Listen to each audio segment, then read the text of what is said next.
యుగ యుగాలుగా ఒక రహస్యం దాచబడి ఉంది. మహర్షులు, మునులు, యోగులు తమ జీవితాలను ఈ ఒక్క మంత్రంలోనే లీనం చేశారు. అది సాధారణ పదాలు కావు. అవి ఈ అనంత బ్రహ్మాండానికి ద్వారం తెరిచే శక్తి. ఈ మంత్రం జపిస్తే పాపాలన్నీ నశిస్తాయి. మరణ భయం కూడా దూరమవుతుంది. భక్తుడిని స్వయంగా శ్రీ మహావిష్ణువే తన పాదాల దగ్గరకు తీసుకెళ్తాడు అని శాస్త్రాలు కూడా చెబుతున్నాయి. అదే దివ్య అష్టాక్షరి మంత్రం. ఓం నమో నారాయణాయ. అయితే రహస్యం ఏమిటంటే ఈ నారాయణ మంత్రం పుట్టింది ఎక్కడి నుంచి? దీనిలో దాగి ఉన్న ఆ బ్రహ్మాండ శక్తి ఏమిటి? ఎందుకు మహర్షులు దీనిని మోక్షానికి ఏకైక మార్గమన్నారు? ఈరోజు మనం తెరబోతున్నది యుగ యుగాలుగా దాచిన ఆ నారాయణ మంత్ర రహస్యం. కాబట్టి వీడియోని ఎక్కడ మిస్ అవ్వకుండా చివరి వరకు చూసేయండి. ఎందుకంటే ఇది కేవలం ఒక మంత్ర కథ కాదు. ఇది సాక్షాత్తు ఆ శ్రీమన్నారాయణుడి ప్రత్యక్ష సత్యం. కాబట్టి వీడియోని చివరి వరకు చూసేయండి. అలాగే ఈ వీడియోలోకి వెళ్లే ముందు ఈ వీడియోకి మీ సపోర్టుగా జస్ట్ ఒక లైక్ చేయండి.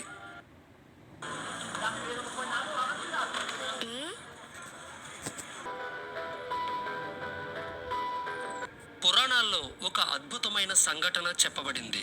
ఒకసారి నారద మహర్షి వైకుంఠానికి వెళ్లి శ్రీ మహావిష్ణువుకి నమస్కరించి అడిగాడు, ప్రభు, భక్తులకి సులభమైన మార్గం ఏది?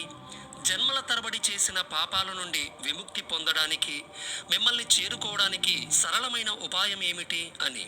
శ్రీ మహావిష్ణువు ఆ ప్రశ్న విని చిరునవ్వుతో ఇలా అన్నారట, నారద, నా స్వనామమైన ఓం నమో నారాయణాయ అనే ఈ 8 అక్షరాలు చాలు. ఈ నామాన్ని భక్తితో జపించిన వారు నన్నే చేరతారు. ఎందుకంటే ఇది నా నామం మాత్రమే కాదు, అత్యంత శక్తివంతమైన మంత్రం కూడా. ఈ మంత్రంలోనే నా శక్తి, నా సత్యం దాగి ఉన్నాయి.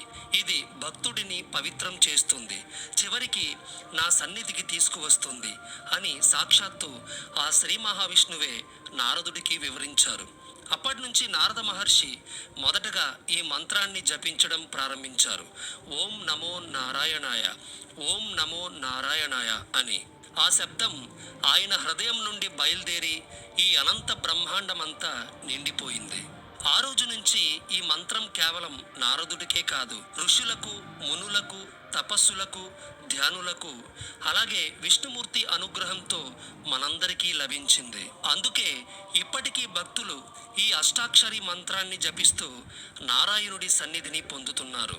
ఈ అష్టాక్షరి మంత్రంలోని ప్రతి అక్షరం ఒక బ్రహ్మాండ రహస్యం. ఈ మంత్రంలో మొదటి అక్షరం ఓం. ఇది విశ్వానికి మూలం, ఆ పరబ్రహ్మ స్వరూపం. ఓం అనగానే సృష్టి, స్థితి, లయం అన్నీ దాగి ఉన్న శక్తి మనలో మేల్కొంటుంది. అందుకే శాస్త్రాలు చెబుతున్నాయి, ఓం అనేది సర్వ వేదాల యొక్క హృదయం అని. రెండవది నమో. దీని అర్థం అహంకారాన్ని సమర్పించుకోవడం.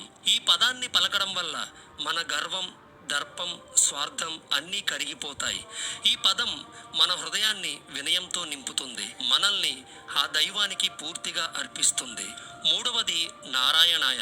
దీని అర్థం సమస్త జీవులలో నివసించే నారాయణుడికి సమర్పణ అని. ఈ నారాయణ అనే పదంలో నారా అంటే సమస్త జీవులు, ప్రాణులు అని అర్థం. ఆయన అంటే ఆశ్రయం, నివాసం అని అర్థం. అంటే నారాయణుడు ప్రతి జీవి హృదయంలో ఉన్నాడు అని. ఆయన దూరంగా ఆకాశంలోనే కాదు, సముద్రంలోనే కాదు, ప్రతి మనిషి హృదయంలో, ప్రతి ప్రాణిలో, ప్రతి శ్వాసలో నివసించేవాడు నారాయణుడు అని అర్థం. అందుకే నారాయణాయ అనే పదం పలికినప్పుడు మన ఆత్మ, మన శ్వాస, మన జీవితం అన్నీ భగవంతుడికి అర్పించబడుతున్నాయి. ప్రతి హృదయంలో, ప్రతి ప్రాణిలో, ప్రతి శ్వాసలో ఉన్నవాడు నారాయణుడు. అందువల్ల ఈ 8 అక్షరాలు మన మనస్సు, మన ఆత్మ, మన ప్రాణం అన్నీ నారాయణుడి పాదాల దగ్గర సమర్పించమని నేర్పుతున్నాయి. ఈ మంత్రాన్ని జపించేవాడి జీవితం పవిత్రమవుతుంది. అతడి హృదయంలో భగవంతుడు స్వయంగా నివసిస్తాడు. ఇక ఈ మంత్రం ఎంత శక్తివంతమైనదో శాస్త్రాలు చెబుతున్నాయి. విష్ణు ధర్మం ప్రకారం ఈ మంత్రాన్ని భక్తితో, సంపూర్ణ ఏకాగ్రతతో మనసునంతా శ్రీ మహావిష్ణువుపై నిలిపి ఒక్కసారి జపించిన సర్వ పాపక్షయం అవుతుంది. ఆ ఒక్క జపమే మనలోని అంధకారాన్ని తొలగించి హృదయంలో దివ్య జ్యోతిని వెలిగిస్తుంది. ఈ విధంగా మనం ఒక్క క్షణమైన నారాయణుడి నామాన్ని పలికితే మన లోపల ఉన్న అన్ని నెగిటివ్ థాట్స్ని, అన్ని భయాలను, అన్ని బంధనాలను కరిగిస్తుంది. మన ఆత్మకు ఒక కొత్త వెలుగు, కొత్త శక్తి, కొత్త దిశ లభిస్తుంది. రోజు భక్తితో జపించేవాడికి హృదయంలో శాంతి ఏర్పడుతుంది. మనసులో కలతలు తగ్గిపోతాయి. ఆందోళన మాయమవుతుంది. భక్తి పెరుగుతుంది. నమ్మకం బలపడుతుంది. భయం లేని జీవితం లభిస్తుంది. ఒకవేళ ఈ ప్రపంచం మొత్తం మనకు వ్యతిరేకంగా నిలిచిన ఈ ఒక్క నామం మనతో ఉంటే మనం ఒంటరి వాళ్ళం కాదని హృదయం అనుభూతి చెందుతుంది. ఇంకా ఆశ్చర్యకరమైన విషయం ఏమిటంటే ఈ 8 అక్షరాలు విష్ణు సహస్రనామం యొక్క మొత్తం శక్తిని కలిగి ఉన్నాయి. శ్రీ మహావిష్ణువు యొక్క వేల పేర్లలో ఉన్న శక్తి అంతా ఈ ఒక్క మంత్రంలోనే కేంద్రీకృతమై ఉంది. అందుకే అన్నమయ్య కీర్తనల్లో, ఆల్వారుల పాసురాలలో, రామానుజాచార్యుల ఉపదేశాల్లో ఎక్కడ చూసినా ఈ మంత్రమే ప్రతిధ్వనిస్తుంది. భక్తులు దీన్ని పలికినప్పుడు వారి గుండెల్లో భగవంతుడు ప్రత్యక్షమవుతాడు.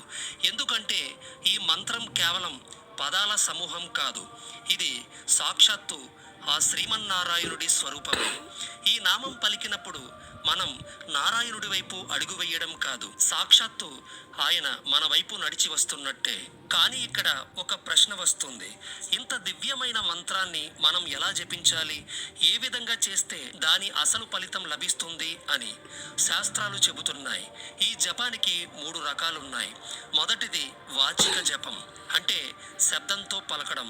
దీని ద్వారా మన చెవులు మాత్రమే కాదు, మన చుట్టూ ఉన్న వారి చెవులు కూడా భగవంతుడి నామాన్ని వింటాయి. రెండవది ఊపాంశు జపం. ఇది మన పెదవులు కదులుతాయి కానీ శబ్దం బయటకు రాదు, మనకే లోపల వినిపిస్తుంది. ఇది మన మనస్సుని మరింత ఏకాగ్రతలోకి తీసుకెళ్తుంది. మూడవది మానసిక జపం. ఇది మాటలతో కాదు, లోపల నిశ్చలంగా జపించడం. శాస్త్రాలు చెబుతున్నాయి మానసిక జపమే అత్యున్నతం అని. ఎందుకంటే ఇక్కడ భగవంతుడు మన హృదయంలో ప్రత్యక్షమవుతాడు. తెల్లవారుజామున బ్రహ్మ ముహూర్తం, అలాగే సాయంత్రం సంధ్యా సమయం, ఈ పవిత్ర సమయాల్లో 108 సార్లు ఈ నామాన్ని జపిస్తే మన దేహం శుద్ధి అవుతుంది, మన మనస్సు ప్రశాంతమవుతుంది, మన ఆత్మ దివ్య జ్యోతితో నిండిపోతుంది. మన శాస్త్రాలు ఈ మంత్రమహిమను ఎన్నో చోట్ల వివరించాయి. విష్ణు పురాణం చెబుతుంది ఈ అష్టాక్షరి మంత్రాన్ని జపించే భక్తుడి వద్దకు యముడు ఎప్పుడూ చేరడు, ఆ భక్తుడు నారాయణుడి కరుణలోనే కాపాడబడతాడు అని భగవద్గీతలో శ్రీకృష్ణుడు స్పష్టంగా అన్నారు. ఎవడు నాకే సమర్పించుకుంటాడో వాడిని నేను రక్షిస్తాను అని రామానుజాచార్యులు ఉపదేశించారు. ఈ మంత్రం భక్తులకు చివరి ఊపిరి వరకు రక్షణ ఇస్తుంది అని పద్మపురాణం చెబుతుంది. ఈ అష్టాక్షరి నామం జపించేవాడిని నరక యాతన తాకదు, అతడు విష్ణులోకాన్ని పొందుతాడు అని నారద పంచరాత్రంలో కూడా స్పష్టంగా ఉంది. ఓం నమో నారాయణాయ అని జపం చేసే భక్తుడి హృదయంలో స్వయంగా నారాయణుడు నివసిస్తాడు అని అన్నమయ్య తన కీర్తనల్లో అన్నాడు. ఈ నామం ఒక్కసారైనా పలికినవాడి శ్వాసలో విష్ణువు స్వయంగా ప్రతిధ్వనిస్తాడు అని. అలాగే ఇప్పటికీ అనేక యోగులు, మునులు, భక్తులు ఈ మంత్రాన్ని జపిస్తూ శాంతిని పొందుతున్నారు, భక్తిని పెంచుకుంటున్నారు, ఆధ్యాత్మిక అనుభూతిని అనుభవిస్తున్నారు. ఈ జపమే వారి తపస్సుకి ప్రాణం, వారి జీవనానికి దారి చూపే దీపం. అయితే ఇప్పటి వరకు మీరు విన్నది మహర్షులు, మునులు, ఋషులు ఈ నామాన్ని జపించి మోక్షాన్ని పొందారని. మరి మనం ఒక సాధారణ మనిషిగా ఈ అష్టాక్షరి నామాన్ని జపిస్తే మన జీవితంలో ఏం జరుగుతుందో ఇప్పుడు మనం తెలుసుకుందాం. ముందుగా మన శ్వాస నిశ్చలమవుతుంది, మన మనస్సు ప్రశాంతమవుతుంది, మనలో రోజు కలిగే కోపం, అసూయ, దుఃఖం ఇవన్నీ క్రమంగా కరిగిపోతాయి. ఈ నామం మనలో ఉన్న చిన్న ఆశయాల్ని గొప్ప ఆధ్యాత్మిక శక్తిగా మలుస్తుంది. ఈ నామజపాన్ని మొదలు పెడితే మన ఆలోచన మారిపోతుంది, మనలో దాగి ఉన్న సద్గుణాలు వెలికి వస్తాయి. అత్యంత ముఖ్యంగా మనం ఒంటరిగా లేము అనే భరోసా కలుగుతుంది. ఏ కష్టం వచ్చినా ఆ నారాయణుడు నాతోనే ఉన్నాడు అన్న విశ్వాసం మన హృదయంలో ప్రతిధ్వనిస్తుంది.